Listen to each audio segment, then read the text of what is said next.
Captain Vexthara of the Galactic Engineering Corps slammed her four-armed fist against the control panel of the massive starship Eternal Horizon. The vessel, pride of the Zephyrian fleet and one of the most advanced ships in known space, hung dead in the void like a metal corpse. For 6 months, it had been nothing more than an expensive piece of space debris. "Status report," she growled at her engineering team, though she already knew what they would say. Chief Engineer Corvex, a brilliant Mantari with credentials from 3 different galactic universities, pulled up the diagnostic display with his tentacles. "The same as yesterday, Captain. The quantum flux capacitor matrix is completely fried.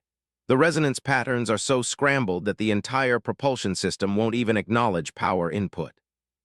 Vexthara's secondary arms crossed while her primary ones gripped the edge of the console.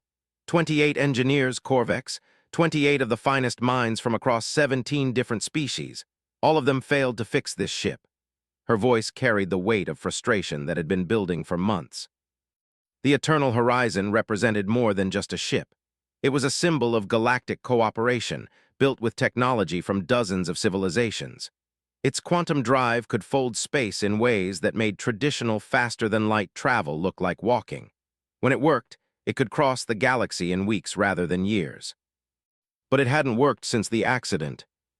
During a routine test of the experimental quantum tunneling drive, something had gone catastrophically wrong. The ship had briefly existed in 17 different dimensional phases simultaneously before snapping back to normal space. The crew survived, but every major system had been affected by the dimensional feedback. 28 engineers had tried to repair the damage. They came from the most prestigious technical institutes in the galaxy. The Krillian Institute sent their top quantum mechanics specialist. The Hegemony Academy provided their best dimensional theorist. Even the mysterious Void Walkers had contributed a consultant who could manipulate space-time with their bare hands. All of them failed. "Ma'am," Communications Officer Telix interrupted, her crystalline voice chiming like bells, "we're receiving another response to our emergency engineering request." Vexthara's hope, which had been slowly dying over the months, didn't even flicker. "Let me guess. Another expert who thinks they can succeed where everyone else failed." "Actually, ma'am, this one is unusual." Telex's bioluminescent patterns shifted to confusion colors.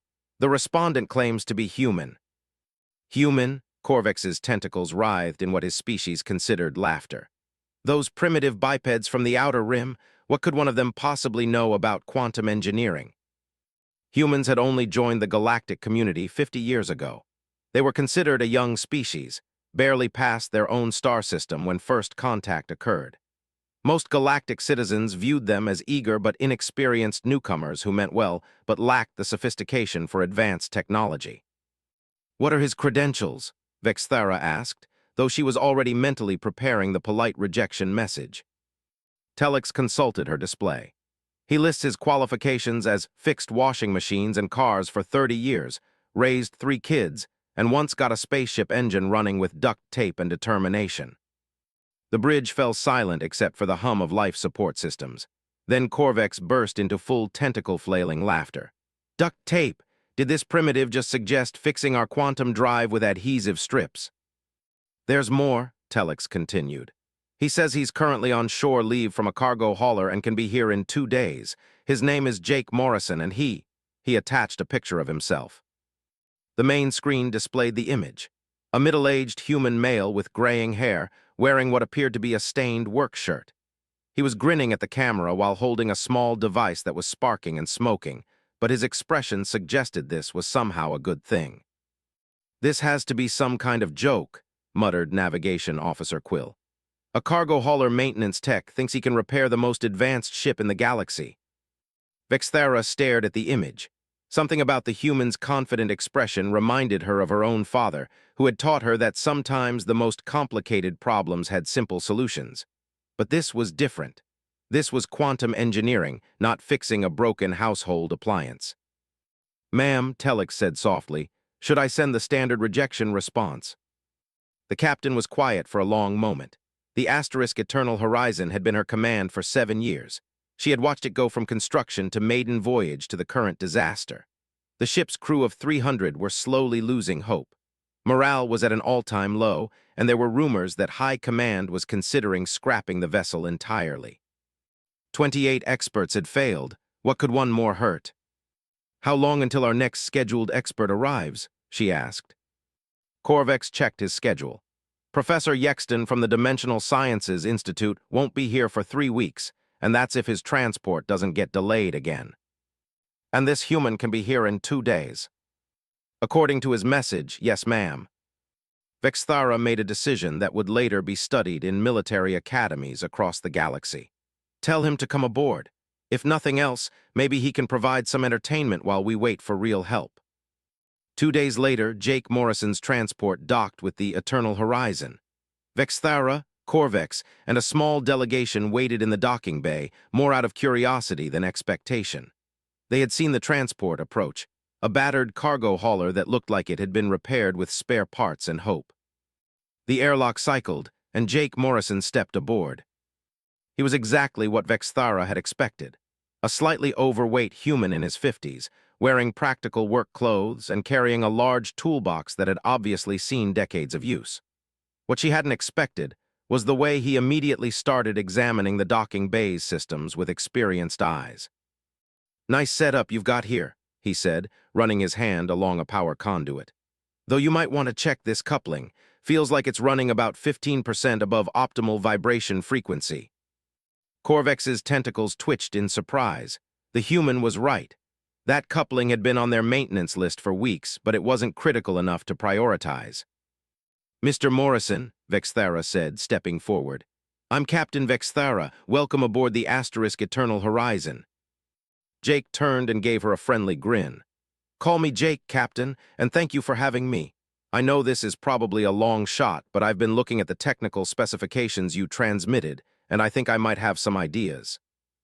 "You understand the scope of the problem?" Corvex asked, his tone barely concealing his skepticism. "This isn't a mechanical issue. The quantum flux matrix has been corrupted at the subatomic level. The dimensional resonance patterns are completely scrambled." Jake nodded seriously. "Yeah, I read about that. Sounds like what happened to my buddy's engine when he tried to install an aftermarket plasma injector without properly calibrating the phase variance. Different scale, same basic problem." The comparison between their Galaxy-class starship and some cargo hauler's engine was so absurd that Corvex didn't know how to respond. "Would you like to see the engine room?" Vexthara asked. "Absolutely, though I should probably warn you, I tend to think out loud when I'm working. Some folks find it annoying." As they walked through the ship's corridors, Jake kept up a steady stream of observations. He noticed a flickering light panel and mentioned that the power regulation needed adjustment. He pointed out a subtle vibration in the deck plating that suggested bearing wear in the artificial gravity generators. He even correctly identified a minor atmospheric recycling inefficiency just by listening to the air circulation. Each observation was accurate, and each was delivered in the same casual tone he might use to comment on the weather. When they reached the engineering section, Jake stopped and whistled low. "Now that's a beautiful setup. Haven't seen quantum coils arranged like that since. Well, ever, actually. But the principle's the same as any other energy distribution system." The quantum drive chamber was a cathedral of technology. Crystalline conduits carried exotic energy through paths that existed in multiple dimensions simultaneously. The quantum flux capacitor, a device the size of a small building, sat dark and silent in the center of it all. "There's your problem," Jake said, pointing at the capacitor. Corvex followed his gaze. "Yes, we know the capacitor is damaged. 28 engineers have tried to repair it." "Oh, the capacitor's fine," Jake said, walking over to an auxiliary control panel. "The problem is right here." He pointed to a small, unremarkable component that looked like nothing more than a metal box with some connectors. "This is your phase alignment controller, right? The thing that makes sure all your quantum fields stay synchronized." "That's correct," Corvex said slowly. "But that component has been thoroughly tested. It's functioning within normal parameters." Jake pulled out a small device from his toolbox, something that looked like it had been built in a garage, and held it near the component. "Normal for what baseline? See, your quantum fields aren't just scrambled randomly. There's a pattern to the chaos." He showed them the readout on his device. Every 17 seconds, there's a micro fluctuation in the phase variance. It's tiny, less than 0.003%, but it's regular as clockwork. Vexthara looked at the display, then at Corvex, whose tentacles had gone very still. What does that mean? It means, Jake said, unpacking more tools, that your phase alignment controller isn't broken. It's working exactly like it's supposed to. The problem is it's been programmed with the wrong baseline parameters. The silence in the engine room was so complete that they could hear the quantum field generators humming in standby mode. That's impossible, Corvex whispered. The baseline parameters are universal constants. They can't be wrong. Jake looked up from his work with a patient expression. They're not wrong for normal space, but your ship didn't have its accident in normal space, did it? You were in 17 different dimensional phases at once. That exposure left traces, tiny changes in how the local quantum fields interact with your ship systems. He pulled out what looked like a modified scanner.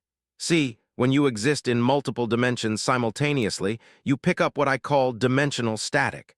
It's like how a radio picks up interference from nearby electronics. Except in this case, the interference is embedded in the ship's quantum signature. Vexthara felt a spark of something she hadn't experienced in months, hope. Are you saying you can fix it? Oh sure, Jake said, already working on removing the phase alignment controller's casing. Just need to recalibrate the baseline to account for the dimensional static. It's like tuning a guitar after it's been exposed to different temperature and humidity. The instrument's fine, but the tuning's off. As he worked, Jake kept talking. Had the same thing happen to a buddy's quantum communicator after he flew too close to a dimensional rift. Device worked fine, but couldn't maintain a stable connection. Turned out the quantum entanglement frequencies had shifted by just a tiny amount. Corvex watched in fascination as Jake's hands moved with practiced efficiency through systems that had baffled the galaxy's finest minds. Where did you learn quantum engineering? Didn't really, but quantum fields follow the same basic rules as any other energy system. You've got input, output, regulation, and feedback loops. Once you understand the fundamentals, the fancy terminology is just, well, fancy terminology. Jake pulled out a component that looked identical to the one he'd removed, except for subtle modifications. Had to fabricate this on the way over. Lucky your technical specifications were so detailed. You built a replacement component? Vexthara asked. Modified one, actually. The original design was perfect for normal operation. This version just accounts for your ship's unique situation. Jake installed the new component with movements that spoke of decades of experience. Think of it like prescription glasses. Your eyes aren't broken, they just need a little correction to see clearly. He powered up his diagnostic equipment again. Let's see if this does the trick. The modified scanner showed quantum field patterns that were still chaotic, but the chaos was different now. Where before there had been random interference, now there were signs of emerging order. That's actually working, Corvex breathed. Jake grinned. Give it a minute, these big systems don't like to be rushed. As they watched, the quantum field readings began to stabilize. The random fluctuations smoothed into regular patterns. The capacitor matrix, which had been dark for 6 months, began to show the first faint glows of renewed activity. I'll be damned, Jake said, checking his readouts. Looks like I guessed right. Guessed, Vexthara's voice cracked slightly. Well-educated guess, based on experience. Had a similar problem with my washing machine once, different technology, same underlying issue. Sometimes the simplest explanation is the right one. Alarms began sounding throughout the ship, but these were good alarms. System restoration alerts, power flow confirmations. All across the Eternal Horizon asterisk, systems that had been offline for months were coming back to life. Captain, Telex's voice crackled over the communications system. We're showing green lights across all major systems. The quantum drive it's actually responding to commands. Vexthara looked at Jake, who was calmly packing his tools back into his battered toolbox. How did you know what 28 experts missed? Jake paused in his packing. Sometimes being an expert means you know so much about how things are supposed to work that you miss how they actually work. Me, I just fix broken stuff. Doesn't matter if it's a starship or a dishwasher. Broken is broken, and everything can be fixed if you're willing to think about the problem differently. The quantum drive chamber filled with the harmonic resonance of properly functioning systems. For the first time in 6 months, the asterisk Eternal Horizon was truly alive again. But Jake Morrison wasn't done yet. As the ship's systems came online, he was already making notes about other improvements he'd noticed. And Captain Vexthara was beginning to realize that this unassuming human might be exactly what the galactic community needed to learn about. Word of Jake Morrison's success spread through the Galactic Engineering Corps faster than a quantum pulse transmission. Within hours of the Eternal Horizon returning to full operational status, Jake found himself surrounded by engineers from species he'd never heard of, all asking the same basic questions. How did you know? What did we miss? Can you teach us? Jake sat in the ship's main conference room, sipping what passed for coffee in this part of the galaxy, while dozens of the most brilliant minds in known space hung on his every word. The irony wasn't lost on him. Look, he said, setting down his cup. It's not magic, it's troubleshooting. You start with the basics and work your way up. Dr. Yillux, a spider like a Riknari with 8 PhD equivalents, leaned forward with her primary manipulator arms. But the phase alignment controller tested within normal parameters. We ran full diagnostic suites on it 17 times. Right, and that was your first mistake. Jake pulled out a napkin and started sketching.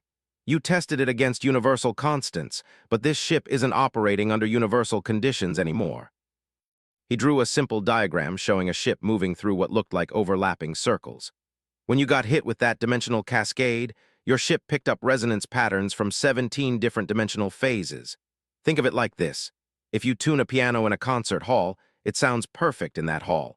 But if you move that piano to a different room with different acoustics, it's going to sound off even though technically nothing's wrong with the piano. Chief Engineer Korvex studied the diagram, but quantum constants are supposed to be constant. They don't change based on environmental factors. Jake scratched his graying head. See, that's the thing about constants. They're only constant under specific conditions. Back home, we've got a saying, water boils at 100 degrees Celsius, except when it doesn't. The assembled engineers exchanged confused looks. At sea level, water boils at 100 degrees, Jake continued. But if you're up on a mountain where the air pressure is lower, water boils at a lower temperature. The physics haven't changed, but the environment has. Your quantum constants are the same. They work perfectly in normal space, but this ship has been marinated in dimensional radiation for 6 months. Dr. Zephex, a crystalline being whose body resonated with mathematical frequencies, chimed in harmonics that translated as skepticism. This implies that our fundamental understanding of quantum mechanics is incomplete. Not incomplete, Jake said, taking another sip of his coffee. Just incomplete for your specific situation. It's like the difference between textbook knowledge and field experience. Captain Vexthara had been listening from the back of the room. Explain that. Jake turned to face her. Captain, I bet you learned Starship Command from Academy textbooks, right? Perfect maneuvers, ideal conditions, everything by the book. Of course. But I bet your first real command situation was nothing like the textbooks. Real space has gravity wells and solar radiation, and a million other variables that make every situation unique. Vexthara nodded slowly. That's accurate. Same principle here. These folks, Jake gestured at the room full of engineers, they know quantum theory better than I ever will. But they learned it in laboratories and classrooms where variables are controlled and conditions are predictable. Me, I learned troubleshooting in my garage, fixing whatever broke, under whatever conditions existed. A new voice entered the discussion. Fascinating. Everyone turned to see Admiral Krextel of the Hegemony Science Division standing in the doorway. The reptilian officer's scales showed the deep blue coloration that indicated serious contemplation. Admiral, Captain Vexthara said, standing quickly, I didn't know you were coming aboard.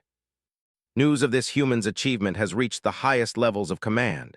Admiral Krextel's gaze fixed on Jake, who remained seated and relaxed. Mr. Morrison, you have accomplished something that has eluded our finest minds. Jake shrugged. Just fixed a broken ship, Admiral, that's what I do. Indeed, which is why I'm here to make you an offer. The Admiral moved to the front of the room. The Galactic Engineering Corps has a problem. We have the most advanced technology in the galaxy, but we're facing a 23% failure rate on complex system integrations. Our experts can design perfect systems, But when those systems interact with real-world conditions, unexpected failures occur. Sounds about right, Jake said. Complex systems are ornery. They don't like to behave the way the math says they should. Admiral Crextall's scales shifted to a color that suggested surprise.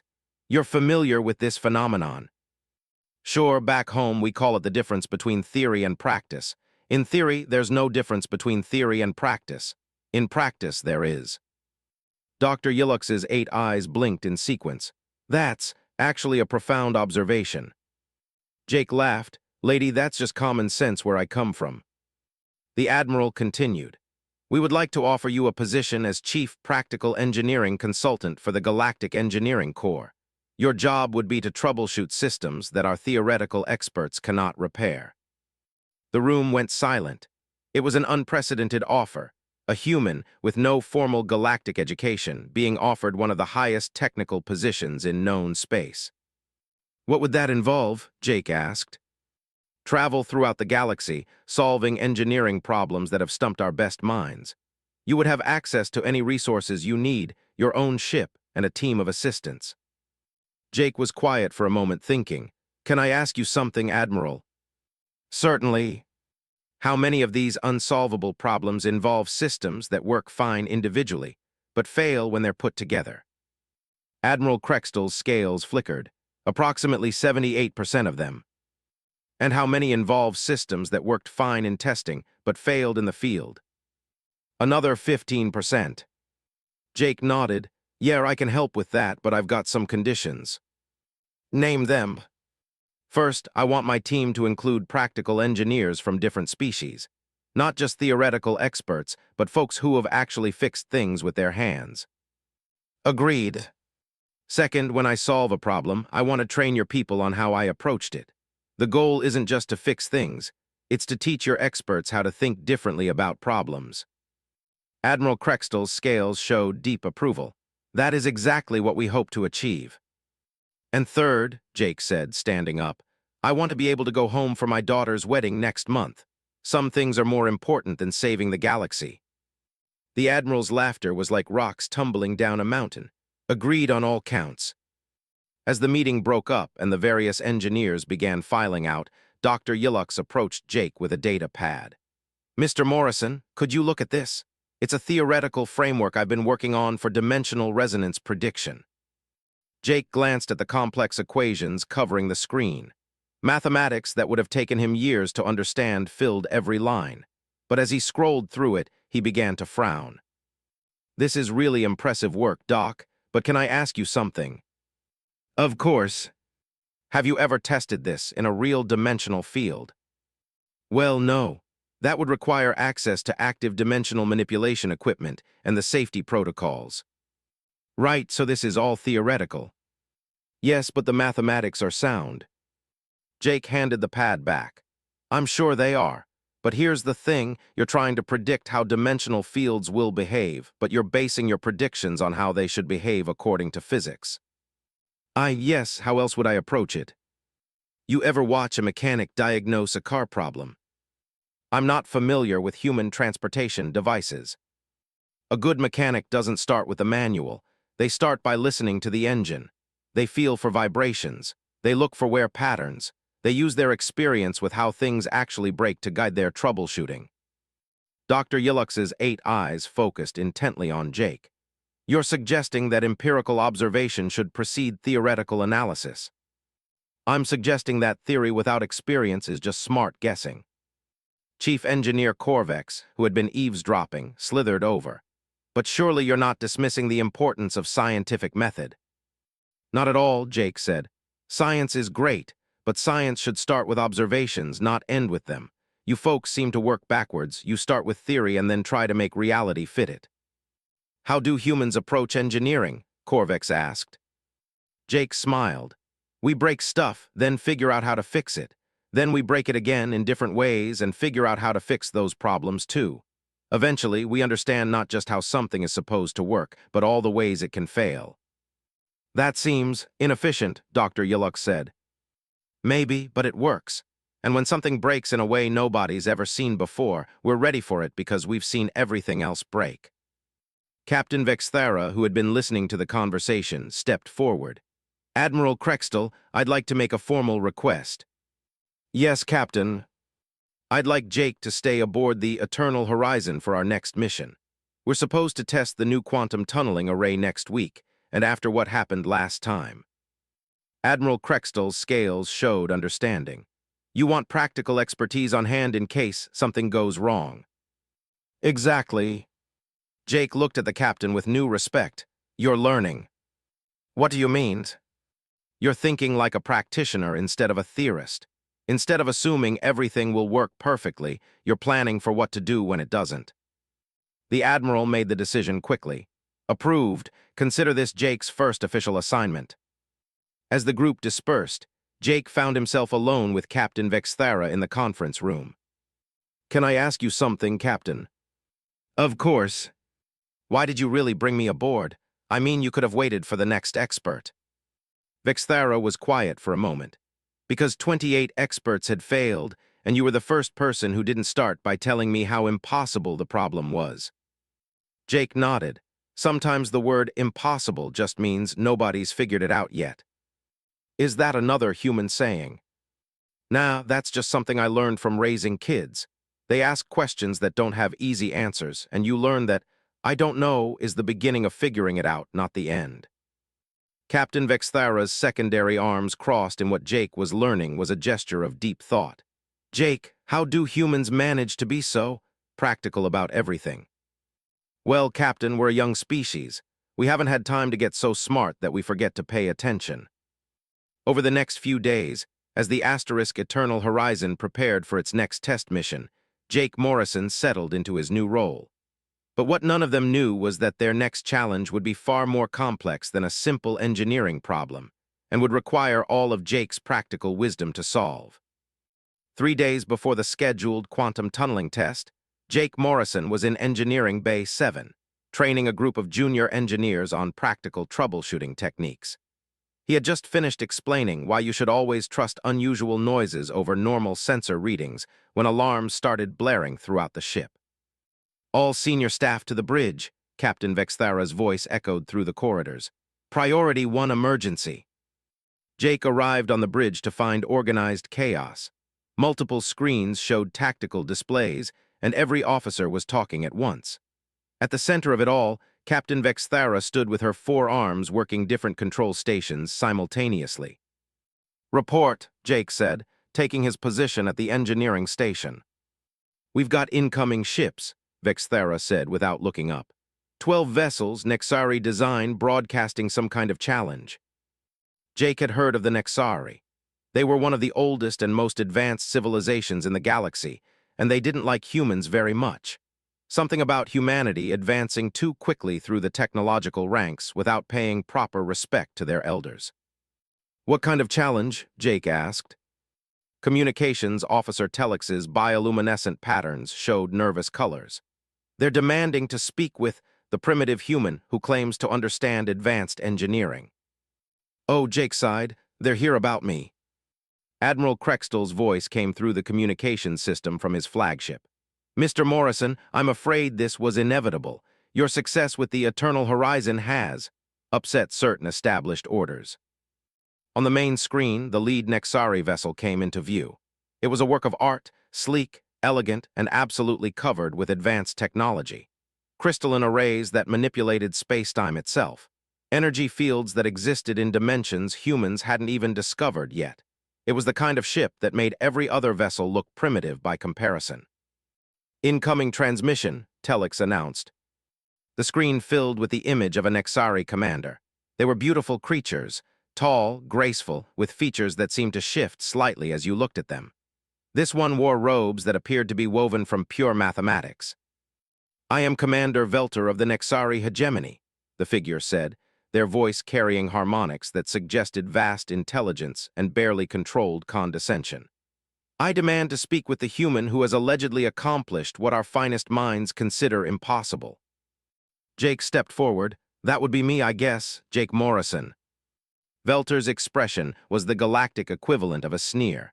"You are the primitive who claims to have repaired a quantum flux matrix." "I fixed a broken ship, if that's what you mean." Impossible. We have examined the technical specifications of the asterisk eternal horizon asterisk S damage. The quantum dimensional cascade should have made the vessel permanently inoperative. Our greatest experts confirmed this assessment. Jake shrugged. Your experts were wrong. The temperature on the bridge seemed to drop several degrees. In the background of the Nexari ship, Jake could see other figures moving, all tall, elegant, and radiating the kind of intellectual arrogance that Jake recognized from dealing with certain types of college professors. Human, you will submit to testing, Velter announced. If you have truly developed new understanding of quantum engineering, you will prove it under controlled conditions. And if I refuse? Velter's image smiled, and it wasn't a pleasant expression. Then we will demonstrate why upstart species should know their place in the galactic order. Captain Vexthara stepped forward. Commander Velter, Mr. Morrison is under the protection of the Galactic Engineering Corps. Any threat against him is meaningless, Velter interrupted. The Nexari predate your corps by millennia. We do not recognize the authority of younger civilizations over matters of scientific precedence. Admiral Krextel's voice crackled through the comm again. Jake, you don't have to accept this challenge. We can handle the Nexari through diplomatic channels. Jake looked at the screen, where 12 of the most advanced ships in the galaxy waited for his answer. He thought about his conversation with Dr. Yillux about theory versus practice. He thought about his daughter's upcoming wedding and how he'd promised to be there. And he thought about all the young engineers throughout the galaxy who were just starting to learn that there might be different ways to approach problems. What exactly are you proposing? He asked Velter. 3 tests of engineering skill. You will be given access to the same resources and information as our finest minds. If you succeed where they have failed, we will acknowledge that humans may have something to contribute to galactic engineering. If you fail. If I fail, you will publicly admit that human intuition is merely ignorance masquerading as insight, and you will cease your interference with established scientific hierarchies. Jake was quiet for a moment. What are the tests? Velter's smile grew wider. First, you will repair a Nexari vessel that has been damaged beyond conventional restoration. Second, you will solve a theoretical engineering problem that has puzzled our mathematicians for 3 centuries. Third, you will demonstrate the practical application of quantum field manipulation without using any existing technological framework. Chief Engineer Corvex whispered, Jake, these tasks are specifically designed to be impossible for anyone without centuries of Nexari education. Yeah, Jake said, still looking at the screen. I figured. Do you accept? Velter asked. Jake looked around the bridge at the faces watching him. Captain Vexthara, who had learned to trust practical wisdom over theoretical perfection. Dr. Yillux, who was starting to question her assumptions about how problems should be approached. Young engineers from a dozen different species who were just beginning to understand that maybe there was more than one way to think about the universe. I accept, Jake said, but I've got some conditions of my own. Velter's expression showed surprise. You dare to negotiate with the Nexari hegemony. I'm not negotiating. I'm setting the terms for a fair test. Jake crossed his arms. First, I get to bring my tools. Second, I work in my own environment, not yours. Third, any solution I develop has to be explained to observers so they understand the methodology. These terms are acceptable, Velter said after a moment. When you fail, the education will be even more complete. And when I succeed, Jake said, you agree to share your advanced engineering knowledge with younger civilizations instead of hoarding it. The bridge fell silent. What Jake was proposing was unprecedented. The Nexari had never shared their advanced knowledge with anyone. Impossible, Velter said immediately. Our knowledge has been accumulated over millions of years. Lesser minds cannot comprehend it. Then you shouldn't be worried about me succeeding, should you? Velter's eyes narrowed. Very well, if you somehow accomplish the impossible, we will. Consider sharing selected insights with appropriate civilizations. Deal, Jake said, extending his hand in the human gesture of agreement. 6 hours later, Jake found himself in a hastily constructed workshop aboard the asterisk Eternal Horizon asterisk, surrounded by the most sophisticated engineering problem he'd ever encountered. The Nexari had brought a damaged ship component that looked like crystallized mathematics held together with folded space-time. This is a Nexari temporal resonance chamber, explained Dr. Lykson, the Nexari scientist overseeing the test. It allows manipulation of local time flow. It was damaged when a subspace storm caused temporal paradox feedback. Jake examined the device with his scanner, taking readings that made no sense according to any physics he understood. The crystalline matrix was cracked in 17 dimensions. The temporal field generators were producing paradox loops that technically made the device exist before it was built. So it's broken, Jake said. Catastrophically, Dr. Lykson confirmed. Our finest temporal engineers have declared it irreparable. The paradox loops make it impossible to work on. Any attempt to fix it creates additional timeline conflicts. Jake walked around the device, looking at it from different angles. Can I get some coffee? This might take a while. As he sipped his coffee and studied the impossible device, Jake's mind went back to a problem he'd encountered years ago with his son's science project. They'd been building a model rocket, and every time they tried to test the engine, it would malfunction in a different way.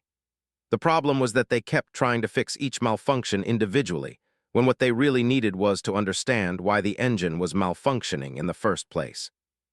Dr. Lykson, Jake said finally, can you tell me exactly what happened when this thing broke? The subspace storm created temporal shear forces that exceeded the chamber's containment parameters. The resulting feedback. No, Jake interrupted gently. I mean what actually happened. Like if you were explaining it to a kid, what would you say? Dr. Lykson looked confused. The chamber was trying to manipulate time when time itself became unstable. The device became trapped between multiple temporal states simultaneously. Right, so it's not really broken, it's confused. Confused. Jake pointed to his scanner readings.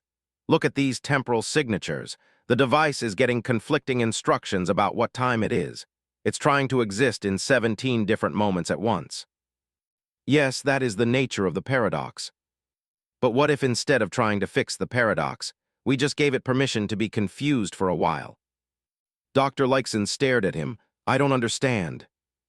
Jake was already moving to his toolbox, pulling out components that looked primitive compared to the sophisticated Nexari technology. My youngest daughter used to have nightmares. She'd wake up scared and confused, not sure what was real and what was dream. You know what helped? I cannot see how this is relevant. I'd sit with her and say, it's okay to be confused right now. You don't have to figure everything out immediately. And gradually, she'd relax and remember where she was. Jake began assembling what looked like a temporal dampening field using parts from his toolbox and components cannibalized from ship systems. Instead of forcing your device to choose one timeline, what if we let it exist in all 17 timelines simultaneously, but in a controlled way? That would create even more paradoxes. Would it, or would it create a stable multi-temporal state? As Jake worked, he kept explaining his thinking. The problem with paradoxes is that they're trying to resolve themselves by finding the correct timeline. But what if there isn't one correct timeline? What if the device needs to exist in all 17 timelines to function properly? Dr. Lykson watched in fascination as Jake's primitive-looking equipment began to interface with the sophisticated Nexari device. You're creating a paradox stabilization matrix using adhesive strips and power regulators. Sometimes the simplest approach is the best one. Jake activated his makeshift system. The goal isn't to eliminate the paradoxes, it's to make them work together instead of fighting each other. The temporal resonance chamber began to change. The crystalline fractures didn't heal. Instead, they became part of a new pattern. The paradox loops didn't resolve, they synchronized. The device that had been broken began to pulse with a gentle, harmonious energy that felt both ancient and completely new. Impossible, Dr. Lykson breathed. You've created a stable multi-temporal matrix. The paradoxes are reinforcing each other instead of canceling each other out. Jake powered down his equipment and stepped back. Sometimes when everything's broken, the answer isn't to fix it. It's to find a new way for it to work. The first test was complete. Jake had not only repaired the impossible device, he had improved it. The Nexari temporal chamber was now more stable and efficient than it had ever been. But the real test was yet to come. The success of Jake's repair job sent ripples of shock through the Nexari delegation. Dr. Lykson spent 2 hours examining the temporal resonance chamber, running diagnostics and taking measurements, before finally admitting that not only was it functional, it was performing 23% better than original specifications. Commander Velter's reaction was less scientific and more personal. "Beginner's luck," Velter announced when the results were presented. "The second test will reveal the limitations of primitive thinking." The second test took place in the Eternal Horizon S main conference room, which had been converted into an impromptu mathematics laboratory. Holographic displays filled the space with equations that seemed to exist in more dimensions than Jake could count.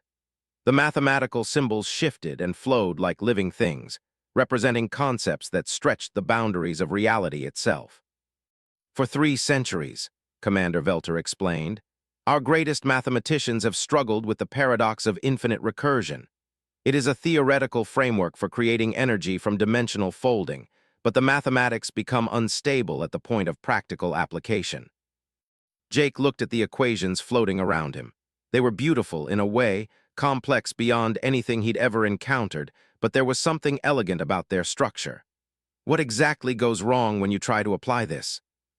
Dr. Malthus, the lead Nexari mathematician, gestured at a particular cluster of symbols. "The energy output calculations become infinite, which is mathematically impossible. The system cannot resolve how to create finite energy from infinite potential." "And you want me to solve this?" "If you can," Velter said with obvious skepticism. "Our finest minds have spent lifetimes on this problem." Jake studied the equations for several minutes, walking around the holographic displays and occasionally asking Dr. Malthus to explain specific symbols. The mathematics were far beyond his formal education, but the underlying problem was starting to look familiar. "Can I ask you something?" Jake said finally. "Certainly. Why do you need infinite energy?" Dr. Malthus looked confused. What do you mean?" "I mean, what are you planning to do with infinite energy? What's the practical application?" "The energy would power dimensional manipulation systems, allow faster-than-light travel without traditional drive systems, enable matter conversion at the quantum level." "Right," Jake said, nodding. "But how much energy do you actually need for those things?" "Well, the calculations show that dimensional folding requires enormous power input." "Sure, but how much is enormous? Like, are we talking about powering a city, a planet, a star system?" Dr. Malthus paused, consulting her notes. "For practical applications, we would need approximately 1047 joules per operation." Jake pulled out his calculator, the same simple device he'd used to fix washing machines back home. "Okay, so you need a specific amount of energy. Why are you trying to create infinite energy to get it?" "Because the dimensional folding equations suggest that infinite potential energy is required to generate finite usable energy." "Right, but that's assuming you need to fold the dimension completely. What if you don't?" The room went quiet. Dr. Malthus stared at Jake. "What do you mean?" Jake gestured at the equations. "You're trying to fold space-time like folding a piece of paper in half, but what if you just dented it a little?" "Dented space-time?" "Yeah, like, instead of creating a complete fold that requires infinite energy, what if you just create a small distortion that requires finite energy?" Jake moved to one of the holographic displays and began manipulating the equations with his hands, changing variables and adjusting parameters. He didn't understand the advanced mathematics, but he understood the underlying engineering principle. "See, you're trying to solve the problem by making the mathematics perfect," Jake said as he worked. "But perfect solutions often require infinite resources. What if you aim for a good enough solution instead?" Dr. Malthus watched in amazement as Jake's modifications began to change the nature of the equations. "You're introducing controlled imperfections into the dimensional fold calculations." "Right, instead of a perfect fold that needs infinite energy, you get an imperfect fold that only needs—" Jake checked his calculator again. "About 1048 joules to generate your 1047 joules of usable energy." "But that's inefficient. You're losing energy in the conversion." Jake looked at her with the patience of a man who had explained practical efficiency to countless engineering students. "Dr. Malthus, what's more efficient? A perfect system that can't work or an imperfect system that can?" The modified equations stabilized, showing finite energy requirements and stable output parameters. The paradox of infinite recursion had been solved not by making the mathematics more complex, but by making them more practical. Dr. Malthus stared at the results. This is actually applicable. We could build this. Commander Velter's expression had shifted from condescension to something approaching respect. You solved a 3-century-old problem by accepting that the solution doesn't have to be perfect. I solved it by asking what you actually needed instead of what you theoretically wanted, Jake corrected. Sometimes the best answer isn't the most elegant one, it's the one that works. Dr. Lykson, who had been observing both tests, stepped forward. Mr. Morrison, how did you know to approach the problem this way? Jake thought for a moment. Back home, I used to help my kids with their math homework. They'd get stuck on problems because they were trying to find the perfect answer instead of the right answer. I learned that sometimes you have to ask not, how do I solve this perfectly, but how do I solve this well enough? That's surprisingly profound, Dr. Malthus admitted. Nah, that's just parenting. Kids teach you that practical solutions beat theoretical perfection every time. Commander Velter called for a recess before the third and final test. During the break, Jake found himself in the ship's observation lounge with Captain Vexthara and Chief Engineer Corvex. Jake, Corvex said, I have to ask, how are you doing this? The Nexari problems are specifically designed to require their level of advanced knowledge. Jake looked out at the stars through the observation window. You know what I think the real problem is? Everyone assumes that more advanced automatically means more complicated. Doesn't it? Captain Vexthara asked. Sometimes, but not always. My grandfather was a farmer, and he could predict weather better than the meteorologists with all their fancy equipment. Not because he was smarter, but because he paid attention to different things. Such as how the animals behaved, the smell of the air, the way clouds formed. He didn't need to understand atmospheric pressure and humidity readings. He understood the patterns. Corvex's tentacles waved thoughtfully. You're suggesting that the Nexari have become so focused on mathematical perfection that they've lost sight of practical patterns. Maybe, or maybe they just think that because their technology is more advanced, their problems must be more complicated than they actually are. Captain Vexthara's secondary arms crossed in her thinking gesture. What's the third test? Quantum field manipulation without existing technological frameworks, Jake said. Basically, they want me to do something that requires their level of advanced knowledge, but without using any of their advanced tools. Is that possible? Jake was quiet for a moment. I don't know. The first 2 tests were about fixing broken things and solving theoretical problems. This one's about creating something entirely new. Are you worried? Jake smiled. Captain, I've raised 3 teenagers. After that, everything else is just engineering. An hour later, Jake stood in the ship's main cargo bay, which had been cleared for the final test.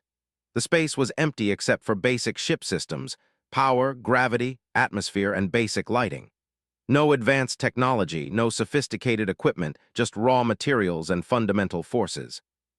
Commander Velter and the Nexari delegation watched from an observation platform. The test is simple, Velter announced. You must demonstrate controlled manipulation of quantum fields using only the resources available in this room. No Nexari technology, no advanced equipment, no outside assistance. Jake looked around the empty cargo bay. What exactly do I need to accomplish? Create a stable quantum field distortion that can affect matter at the molecular level.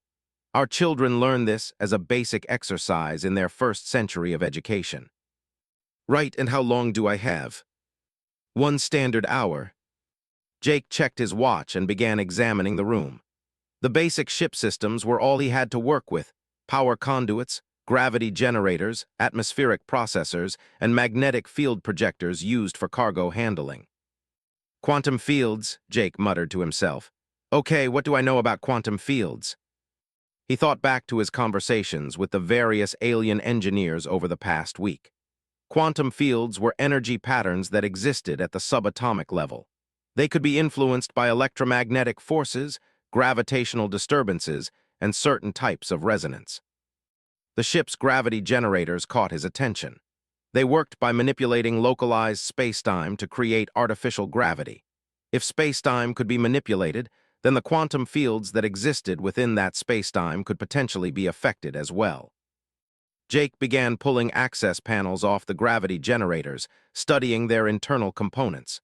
They were relatively simple devices, exotic matter containment units that created controlled gravitational fields. What if, Jake started talking to himself, a habit that Captain Vexthara had noticed during his previous work. What if I don't try to manipulate quantum fields directly? What if I manipulate the environment that quantum fields exist in?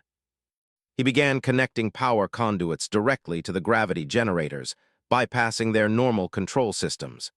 Then he started rerouting the magnetic field projectors to create intersecting field patterns. "Mr. Morrison," Dr. Lykson called from the observation deck, "what are you attempting to create?" "A quantum field manipulation system," Jake called back, not stopping his work. "Just not the way you'd expect." Instead of trying to generate quantum field effects directly, Jake was creating an environment where quantum fields would naturally distort. By carefully adjusting gravity, magnetic fields, and power fluctuations, he was essentially building a machine that would convince quantum fields to change their behavior on their own. "It's like training a dog," Jake explained as he worked. "You don't force the dog to do what you want, you create conditions where the dog wants to do what you want." The improvised system began to hum with power. In the center of the cargo bay, space itself began to shimmer as quantum effects became visible to the naked eye. Jake placed a simple metal bar in the distortion field and watched as its molecular structure began to change, just as the test required. "Impossible," Commander Velter breathed. "You've created quantum field manipulation using gravity manipulation and electromagnetic resonance." "Is that what I did?" Jake asked, genuinely curious. "I just figured if I couldn't push the fields where I wanted them, maybe I could convince them to go there on their own." Dr. Malthus was taking readings with her advanced sensors. "The quantum field distortion is stable and controllable. The approach is completely novel. We've never seen anything like this methodology." Jake powered down the system and stepped back.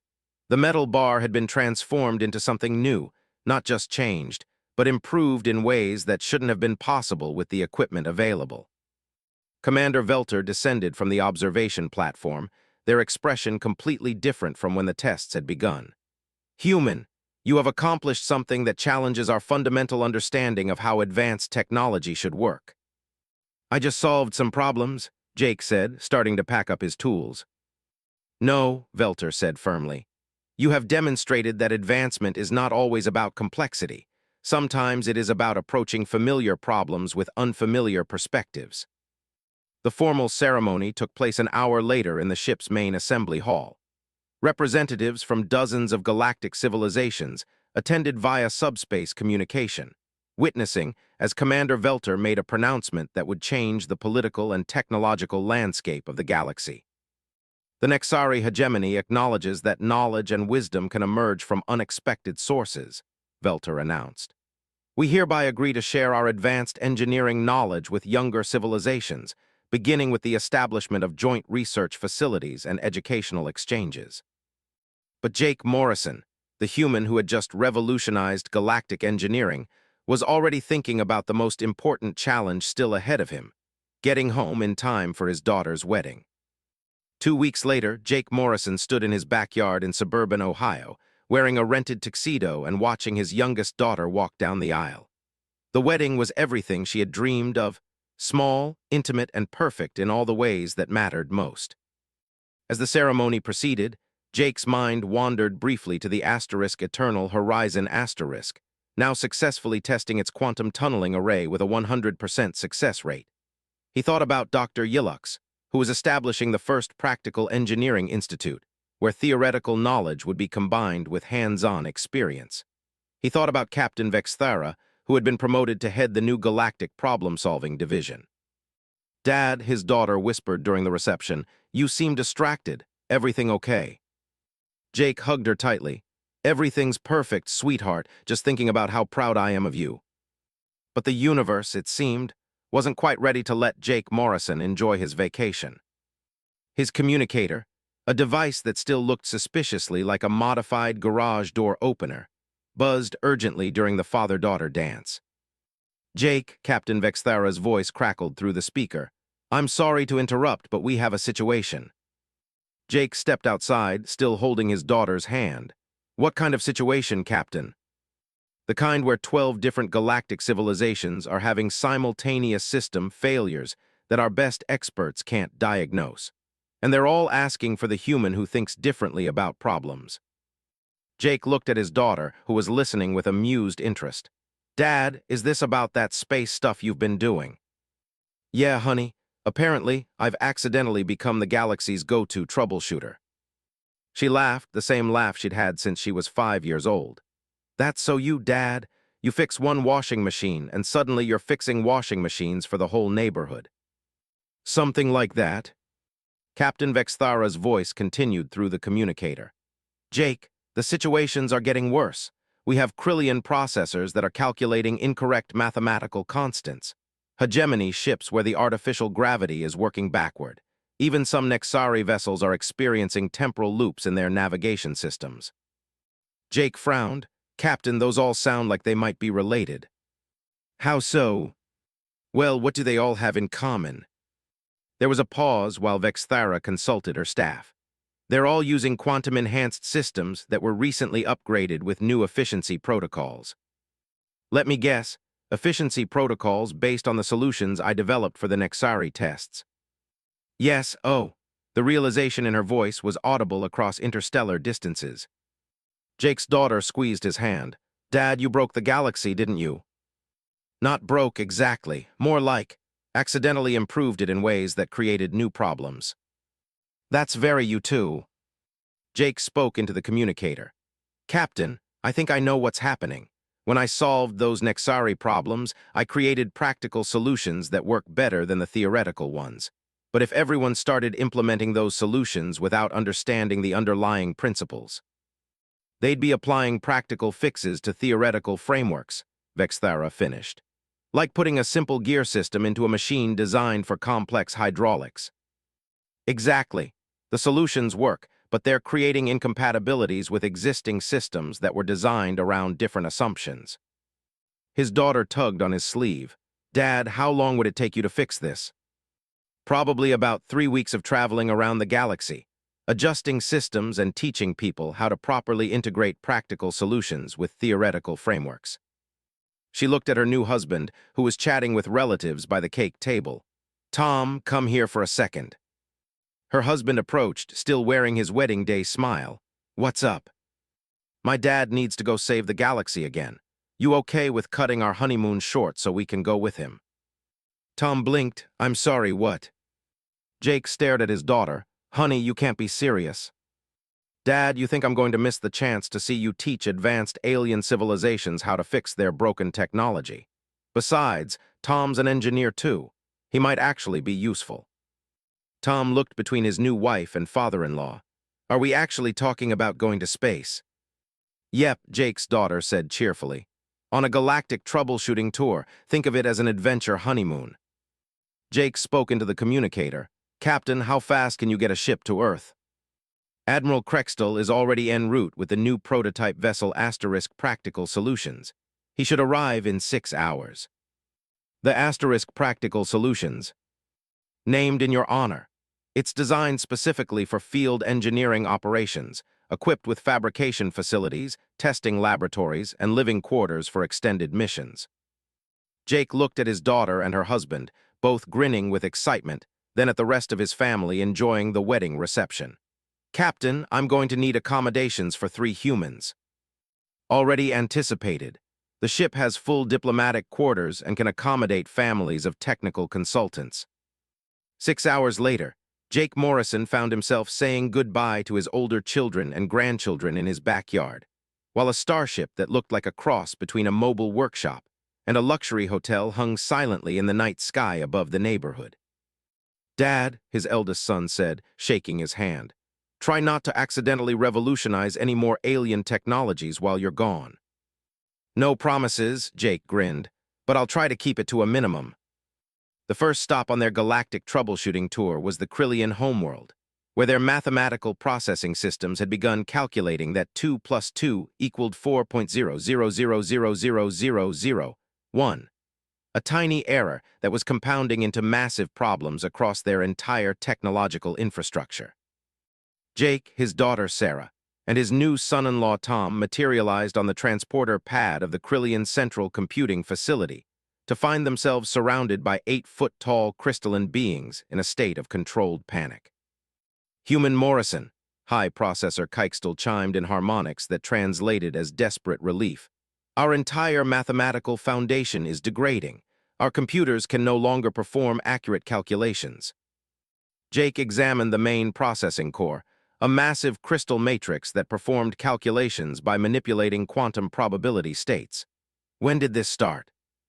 3 days ago, immediately after we implemented your efficiency improvements to our quantum calculation protocols. Jake nodded, pulling out his diagnostic equipment. Right, Sarah, Tom want to see your first alien computer debugging session. Sarah was already taking readings with a scanner Tom had improvised from ship's components. Dad, look at this. The quantum probability calculations are being rounded to practical approximations instead of theoretical exactness. Which is what I taught them to do, Jake said. But they're applying practical approximations to systems that need theoretical precision. Tom studied the crystal matrix, so they're trying to use engineering shortcuts in pure mathematics. Exactly, Sarah, what do you think we need to do? His daughter, who had inherited his practical problem-solving approach along with her mother's advanced engineering degree, thought for a moment. We need to create a system that can switch between practical and theoretical calculation modes depending on the application. That's my girl. Working together, the Morrison family spent 4 hours creating a dual-mode calculation system that could perform practical approximations for engineering applications, while maintaining theoretical precision for pure mathematics. High processor Keikstel watched in amazement as his civilization's mathematical infrastructure stabilized. You have created a system that is both practical and precise. We did not know such flexibility was possible. Most problems don't need perfect solutions, Jake explained. But some do. The trick is knowing which is which. Their next stop was the hegemony shipyards, where artificial gravity systems had begun producing negative gravity, causing everything to fall toward the ceiling. Admiral Keikstel met them personally at the shipyard. Jake, this is embarrassing. Our most advanced vessels are experiencing gravitational inversion. Jake, Sarah, and Tom examined the gravity generators aboard the flagship Indomitable Asterisk. The ship's crew was literally taped to the ceiling, having adapted to their new upside-down existence with remarkable ingenuity. Dad, Sarah said, studying the gravity field readings, they implemented your quantum field manipulation technique, but they applied it to systems that create gravity instead of systems that manipulate matter. Tom nodded. So instead of bending spacetime to affect quantum fields, they're bending quantum fields to affect spacetime. Which works, Jake said, but in reverse. The solution took only 2 hours, a simple matter of revering the field polarity and adding stabilization protocols. But the real breakthrough came when Tom suggested documenting the error. This mistake actually created a new form of gravitational manipulation, he pointed out. Instead of just fixing it, maybe we should understand why it works backwards. Admiral Keikstel's scales showed deep interest. You're suggesting that our failure might have scientific value. Absolutely, Sarah said. You've accidentally created variable gravity technology. That could be incredibly useful for cargo handling, construction, even space combat applications. Jake watched his daughter and son-in-law work with the alien engineers, teaching them not just how to fix the problem, but how to turn the unexpected result into a new opportunity. He felt a familiar pride, the same feeling he'd had when they learned to ride bicycles or graduated from college. Their final stop was the most challenging, a Nexari research station where temporal navigation systems had created a causality loop, causing the station to exist 3 minutes before it was built. Commander Velter met them at what might have been the docking bay if the docking bay had existed in the right timeline. Jake Morrison, we are honored by your presence, though technically you have not yet arrived. Temporal mechanics, Jake sighed. I was afraid it would come to this. The problem was complex even by Jake's standards. The Nexari had tried to implement his controlled imperfection approach to their temporal manipulation systems, but it accidentally created a feedback loop where the station's past, present, and future were trying to exist simultaneously. "Dad," Sarah said, studying the temporal readings, "this is actually kind of beautiful. It's like a three-dimensional puzzle where one of the dimensions is time." Tom was examining the station's structural integrity. The building exists in three different temporal states, but the quantum foundations are the same in all three timelines, if we could synchronize the temporal states.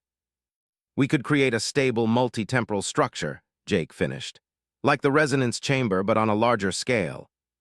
Working with the Nexari temporal engineers, the Morrison family spent 2 days creating what would later be called the first stable temporal architecture in galactic history. The research station didn't just exist in normal time. It existed in optimized time, where experiments could be conducted in accelerated temporal conditions while maintaining normal interaction with the outside universe. "You have created something unprecedented," Commander Velter said as they prepared to leave. "A structure that exists in multiple time streams simultaneously while remaining functionally stable." "We created a solution to a problem," Jake corrected. "The fact that it's unprecedented just means nobody tried this approach before." As the practical solutions prepared for the journey home, Jake found himself on the observation deck with Sarah and Tom, looking out at the stars. "Dad," Sarah said, "I think I'm starting to understand what you do." "What do you mean?" "You don't just fix things. You help people see that problems aren't as impossible as they think they are." Tom nodded. "And you show them that the best solutions usually come from combining different ways of thinking." Jake smiled. "You know what I think the real secret is?" "What?" "Most people assume that if something is broken, it needs to be fixed the same way it was built. But sometimes the best fix is to build it differently." Sarah hugged her father. "Is that what you taught us?" "Nah," Jake said. "You two taught me that. I just applied it to starships instead of science projects." 6 months later, Jake Morrison officially retired from galactic troubleshooting. But the Morrison method, the integration of practical experience with theoretical knowledge, had become standard curriculum in engineering schools across the galaxy. The Practical Engineering Institute had established campuses on 47 worlds. The Nexari had opened their temporal research to younger civilizations. Even the Krillians had developed a sense of humor about the flexibility of mathematical precision. And in a small house in Ohio, Jake Morrison went back to fixing washing machines and helping his grandchildren with their homework, secure in the knowledge that sometimes the most important problems were the smallest ones, and that every question, no matter how simple, deserved a thoughtful answer. Though he did keep his galactic communicator handy, just in case someone needed help with a really complicated washing machine.